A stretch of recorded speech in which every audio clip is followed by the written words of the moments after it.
looks awful through the land.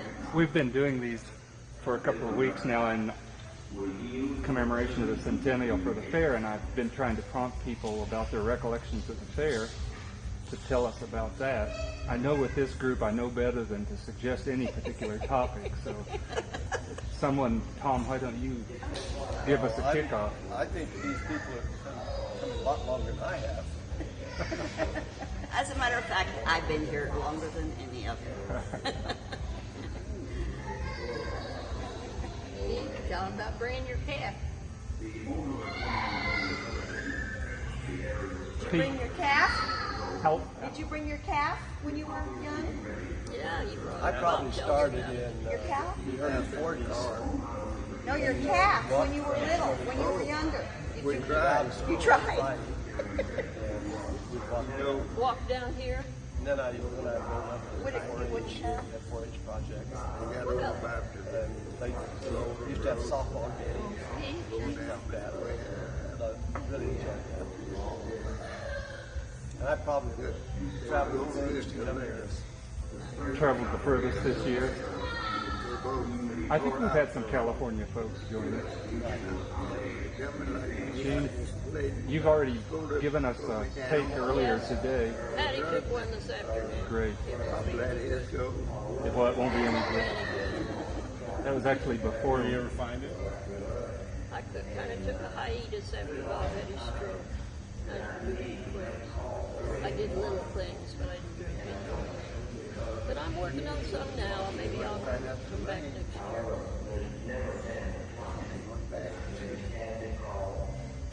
Sharon. Yes. I like Pete's story. He said that they were trying to bring their calves to the fair one year, and they got down to like the Baldwin Road, and the calves turned and ran back home. Pete held on to his and got drugged, and my dad, Bob, let go of his. You might explain that you're talking about leading calves 4 miles. Yeah. Is that how far it And was? they probably hadn't led them half a dozen times before they started down here with them. It is I not. didn't know what was happening. It's not born into calves to know how to lead. You have to teach them. Just like children. Just like children. That's what's not happening today. People aren't teaching their children things. He said they went right up the lane when they went home. Yeah, sure they did. They were going to unfamiliar territory. They didn't like it. He always tells Will me this be on CNN? If I can get it edited tightly enough. I hate to do the editing of that. That might be hard. I'm keeping your door to them. JD, you've refereed all over the state.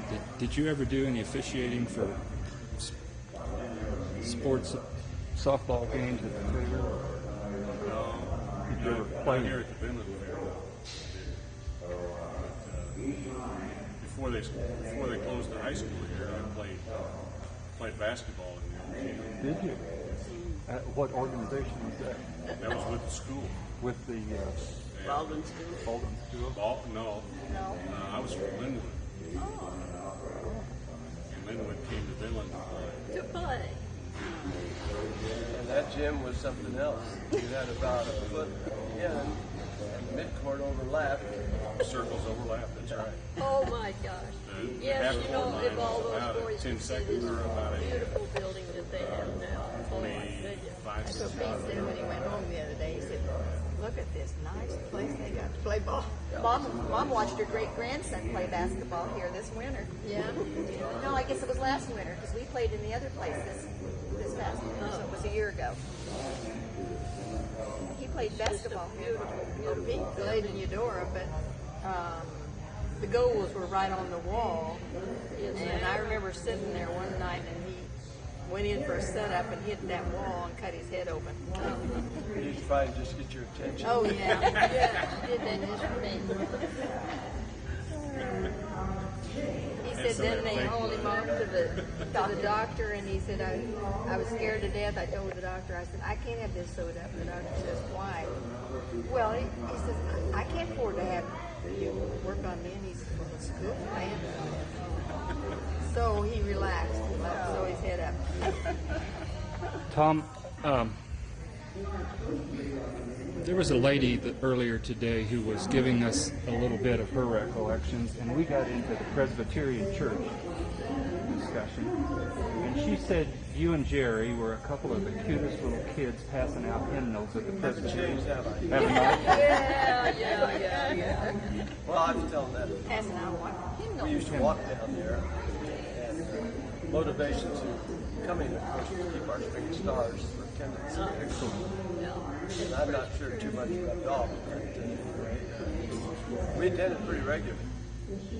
Well, Bob always said he went to the Presbyterian church down here. He went until Then he changed to the Methodist. Well, I didn't know until this weekend that Naismith was a minister down here in 1919. oh yeah. Of course, Fog Allen was a coach at Baker, too. Yes, he was. Baker's made a lot of them.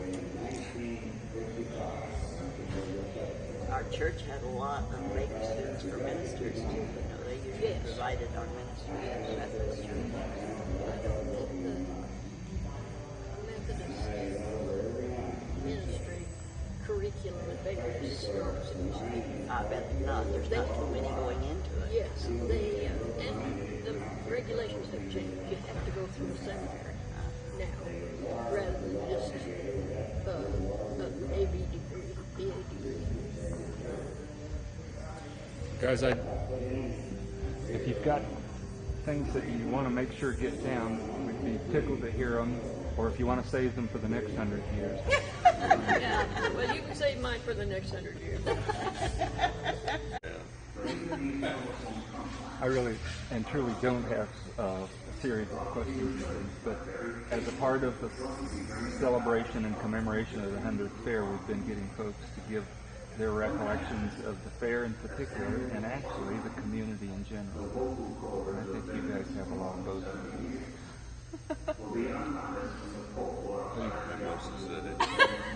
he's a little camera shy. You know, the whole thing is it's a good time. You know, where else can you go and turn your kids loose? We're going to have to watch them. I don't know. That's all I know. And the kids haven't just been running loose all this time, right? Chelsea, you've had exhibits and pet shows and pet parades and I brought lots of stuff. All my lambs and gardening and flowers and basically everything. and that's been as a member of the 4-H club. Vinland Valley 4-H Club. Very neat. Dad made the sign. Vinland sign. Yeah, let that go on record. There you go. Vinland sign, the wooden Vinland sign as you approach the necropolis of Vinland. Somebody in your family can bake pies too, I think. Randy the pie baker, Cheryl the pie baker. What else? Don't have any jokes or anything. Feel like Johnny Carson's monologue. Well, guys, appreciate your time, and what you're saying is congratulations on 100 years of fair. I think so. Yes. It's been a good time. It's been a good run. Ben? Well, yeah, we want to congratulate the Vinland Fair for 100 years of success. And Dennis here has a few memories of the track meets that he might share. Yeah, I remember just coming up here and racing all the time. And I ran the what do you do? You'd run the 100? Well, yeah, they had like 3 different races, then the 3-legged race, tug of war. And I think even gunny sack maybe back then too. And I've been viewing the displays here, and I think it's really nice. I hate that I didn't get a little more participation in it. If it ever happens again, I want to get more involved.